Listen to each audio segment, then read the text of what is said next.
누구에게나 어릴 적 아버지에 대한 이상적인 생각을 다 가지고 있을 것입니다. 제가 기억하는 한 어릴 적 저의 아버지는 이 세상에서 제일 힘이 세신 분이셨습니다. 그리고 달리기도 제일 잘하시는 분이셨습니다. 그리고 모르는 것이 없는 분이셨습니다. 완전 전능에 가까우신 분이셨습니다. 그래서 자녀들은 이상형을 아버지로 꼽는 경우가 많습니다. 아들은 앞으로 자라면 아버지와 같은 사람이 될 거야 라고 결심을 하기도 하고, 딸은 앞으로 결혼하면은 아버지와 같은 남성과 결혼을 할 거야 라고 결심을 하기도 합니다. 적어도 제 기억으로는 초등학교 저학년 때까지는 이런 생각을 가지고 있었던 것 같습니다. 그러나 시간이 흘러가면서 아버지의 실체를 조금씩 알아갑니다. 아버지의 실체를 조금씩 알아가다 보니 더 이상 우리 아버지는 이 세상에서 힘이 제일 센 분이 아니셨습니다. 그리고 달리기를 제일 잘하시는 분이 아니셨습니다. 알아가면 알아갈수록 이상적인 아버지에서 실망적인 아버지로 바뀌어가는 것을 보게 됩니다. 이것이 육신의 아버지의 실체입니다. 그러나 우리가 믿는 하나님 아버지는 알아가면 알아갈수록, 섬기면 섬길수록 더 능력이 많으시고 위대하신 분이라는 것을 알게 됩니다.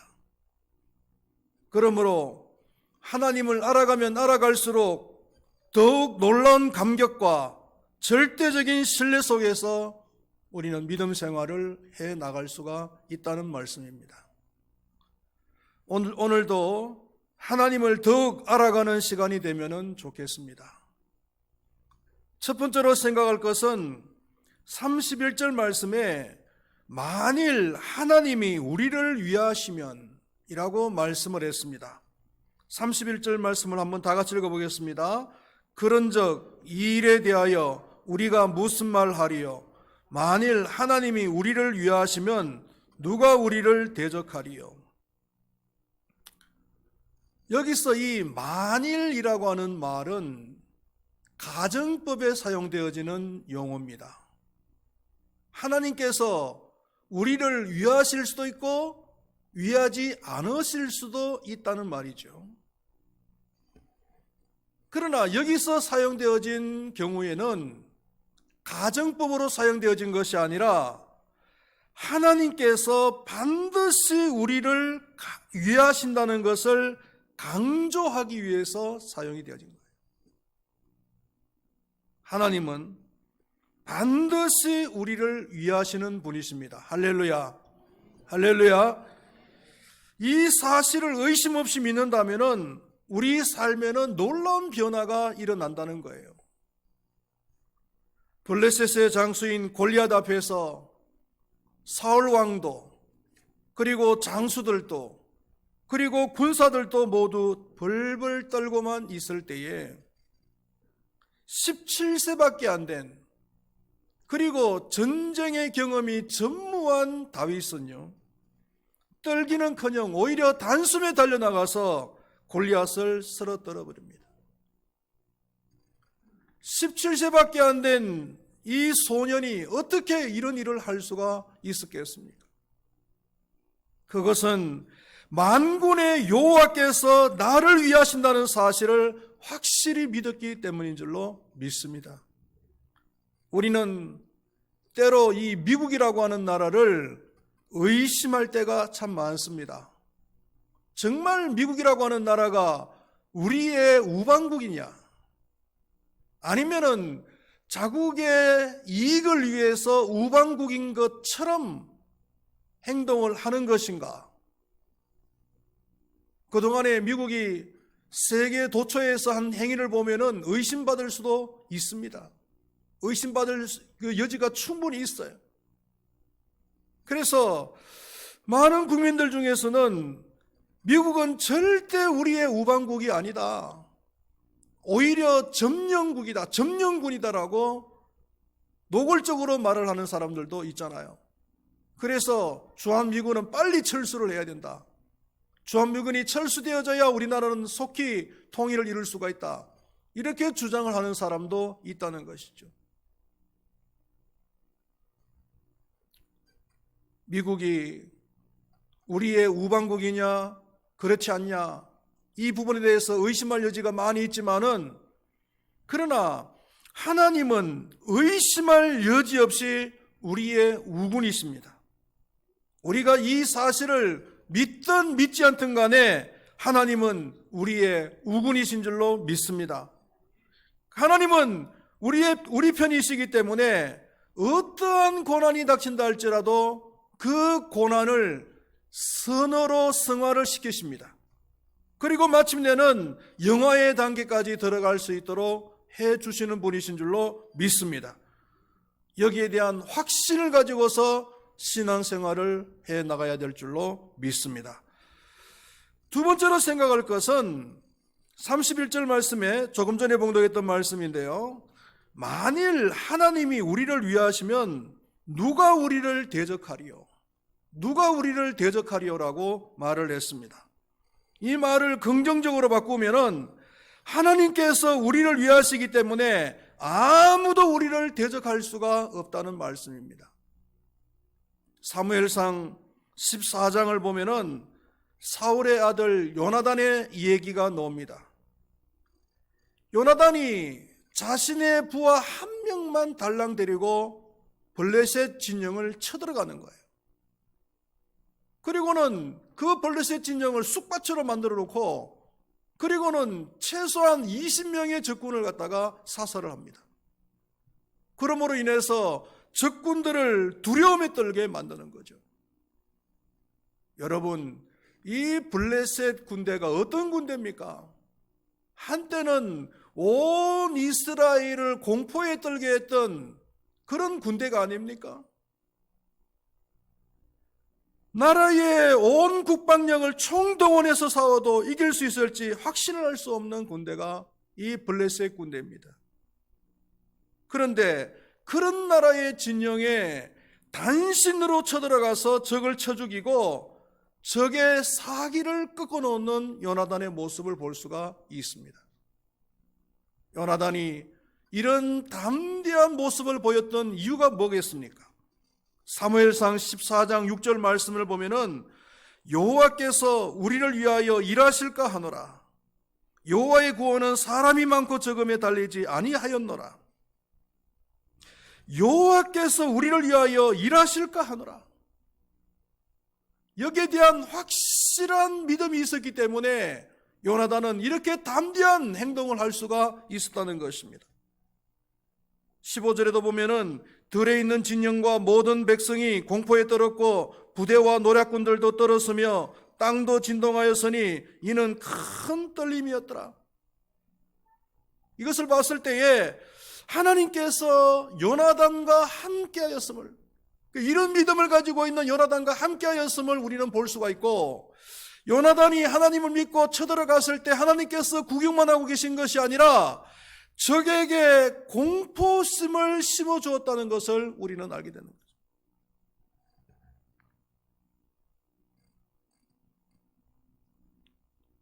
하나님이 나를 위하신다는 확실한 믿음을 가진 사람은 다음과 같은 고백을 할 수가 있습니다.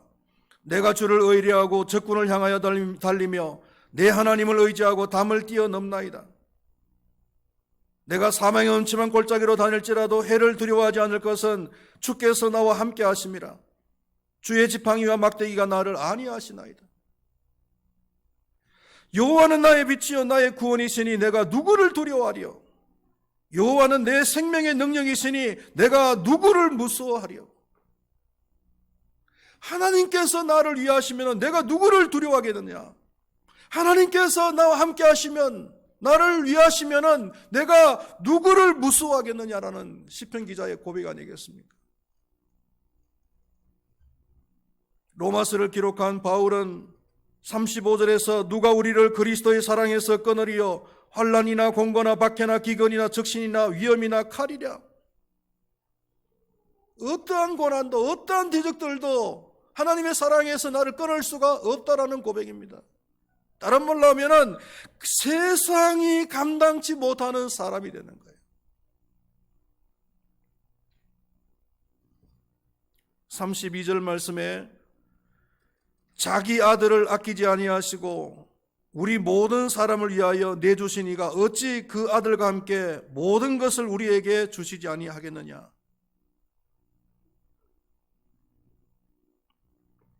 하나님께서는 우리의 모든 대적자들을 물리치시고 우리를 마침내 영화의 단계까지 들어가게 하시는데 이를 위해서 어떤 대가도 다 치르신다는 거예요. 심지어는 자기의 아들까지도 내어주신다.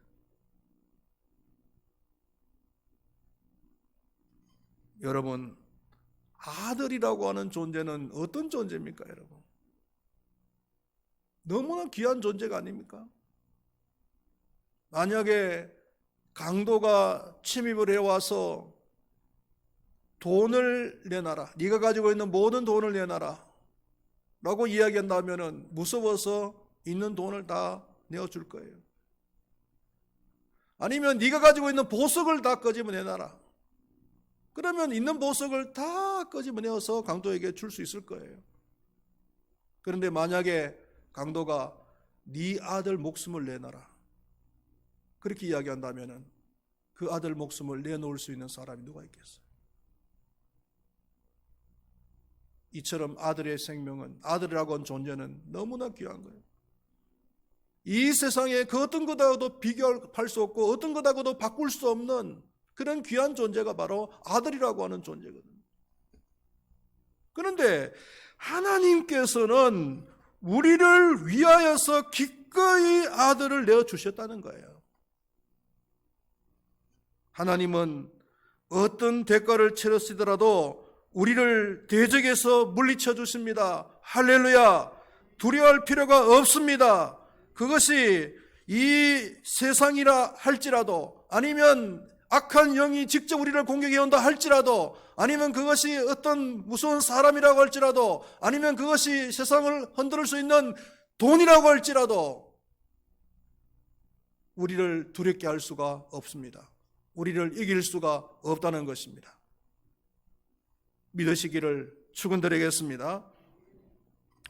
그리고 세 번째입니다. 세 번째 33절과 34절 말씀을 보면은 누가 우리를 고발하리요 누가 정죄하리요 라고 했습니다. 33절과 34절 말씀을 다시 한번 읽어보겠습니다. 누가 능히 하나님께서 택하신 자들을 고발하리요 의롭다 하신 이는 하나님이시니 누가 정죄하리요 죽으실 뿐만 아니라 다시 살아나신 이는 그리스도 예수시니 그는 하나님 우편에 계신 자요 우리를 위하여 간구하시는 자시니라. 여기에 이 고발이라는 말이 나오고 또 정죄라고 하는 말이 나오죠. 이 고발 정죄라고 하는 말은 법정적인 용어입니다. 피해자가 가해자를 죄인으로 만들기 위해서 고발을 하잖아요. 사탄이 하는 일은요, 우리가 하나님의 자녀된 것을 의심하게 만듭니다. 그리고 우리가 구원받은 사실에 대해서도 의심하게 되고 의심하게 만들고 회의적으로 생각을 하는 것이 이 사탄이 하는 일이에요. 여러분들이 믿음 생활을 잘 하시다가 가끔 가다가 한 번씩 의심스러운 생각이 드실 때가 있을 거예요. 믿음에 대해서, 자신이 가지고 있는 그 믿음에 대해서, 하나님의 존재에 대해서 회의적인 생각이 들 수도 있을 겁니다. 그때는요, 이 사탄이 역사하고 있다는 사실을 알아야 됩니다. 그래서 어떻게 해야 되겠습니까? 사탄아 물러가라 담대하게 외치셔야 되고, 아니면은 하나님 앞에 무릎 꿇고 그 사탄을 물리칠 수 있도록 기도해야 되는 거예요. 그래야 그런 생각이, 그런 의심스러운 생각이 물러가는 거예요.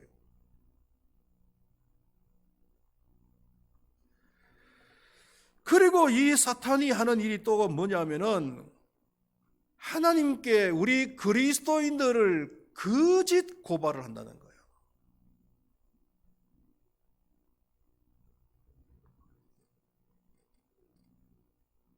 하나님, 저 큰바위교회 모 집사 굉장히 음란한 사람이에요. 음란하기는 뭐가 음란해요. 그냥 핸드폰 보다가 보니까 여자가 수영복 입은 사진이 나오길래 잠깐 그냥 지나가면서 본 것밖에 없는데 그걸 가지고서 음란하다고 하나님께 고발하는 거예요.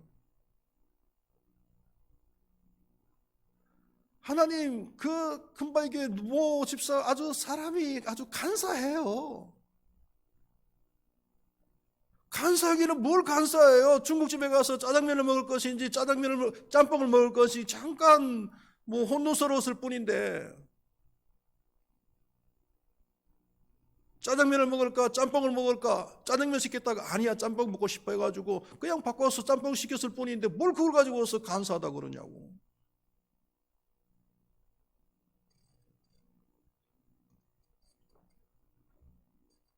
그 집사는 욕을 얼마나 잘하는지 몰라요. 하나님, 뭐 화가 나가지고 그냥 뭐 잠깐 한마디 욕 한마디 했을 뿐인데 뭘 그걸 가지고 욕을 잘한대.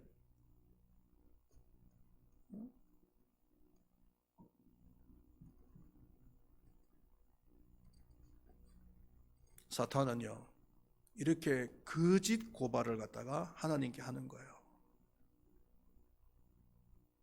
그러나 알아야 될 것은 뭐냐 하면은 누구도 하나님 앞에서 우리를 고발하거나 정죄할 수가 없다는 거예요. 왜냐하면요 재판장이 누구십니까? 재판장이 의로우신 하나님이세요. 그리고 변호사가 누굽니까? 변호사가 의로우신 우리 예수님이시고요. 그리고 사탄이 그 재판석상에서 막 우리를 갖다가 정죄를 하고 고발을 하고 정죄를 하는 거예요. 거짓으로.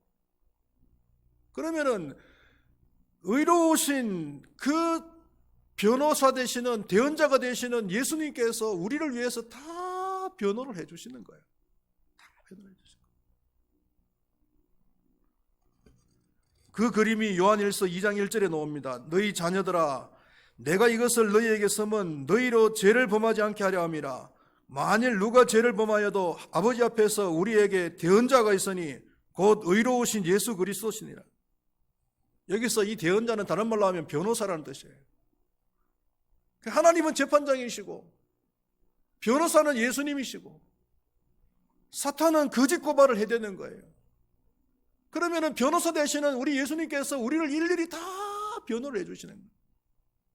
그런데 변호를 하다가 안 되면은요 마지막에 뭐라고 변호를 하시면은 그래서 내가 저 사람을 위해서 그래서 내가 저 김 집사를 위해서 대신 죽었습니다. 그래서 내가 이미 제 값을 다 치렀습니다. 이렇게 변호를 해주시는 거예요. 할렐루야, 할렐루야. 사탄이 할 말이 없잖아요.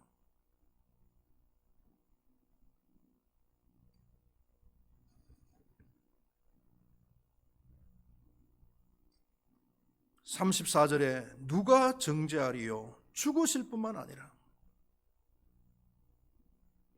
예수님께서 우리를 위해서 대신 죽어주셨기 때문에 그 누구도 우리를 위해서 우리를 정죄할 수 있는 사람이 없다는 거예요.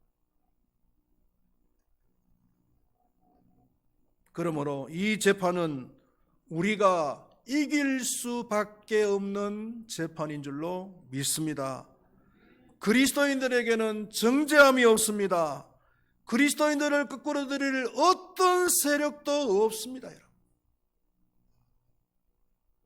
지구상에서 가장 강력한 군사력을 지녔던 나라가 있다면 아마 로마 나라일 거예요. 그 로마 나라가 하필이면은 그리스도인들을 핍박했어요. 그 엄청난 군사력을 가지고서 그리스도인들을 갖다가 못 살게 굴었단 말이에요. 결국은 뭡니까? 그 엄청난 지구상에 가장 강력했던 군대가 무너졌죠. 20세기 와서 가장 영향력 있는 강한 세력이 있었다면 공산주의가 아닙니까? 공산주의가 하필이면은 제일 주적으로 기독교인을 갖다가 삼았어요. 그래서 공산주의가 들어가는 곳마다 기독교인들을 핍박을 했단 말이에요. 죽이고 감옥에 가고. 결국은 그 공산주의도 무너졌잖아요.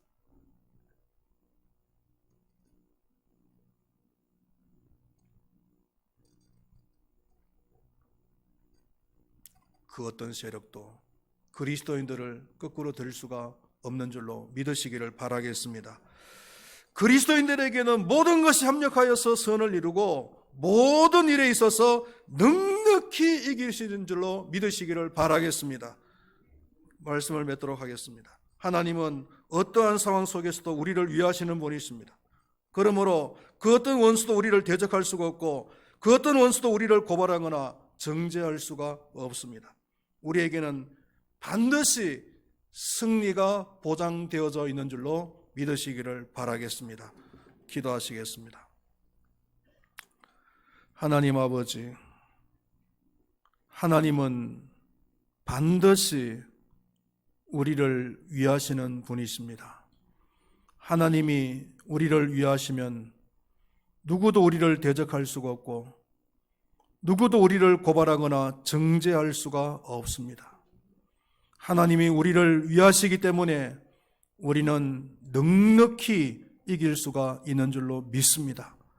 그 대적이 악한 세력이든 아니면 이 세상이든 어떤 사람이든 아니면 어떤 물질이든 간에 우리를 넘어뜨릴 수가 없고 우리는 반드시 넉넉히 승리할 수가 있음을 믿고 살아갈 수 있도록 도와주시옵소서.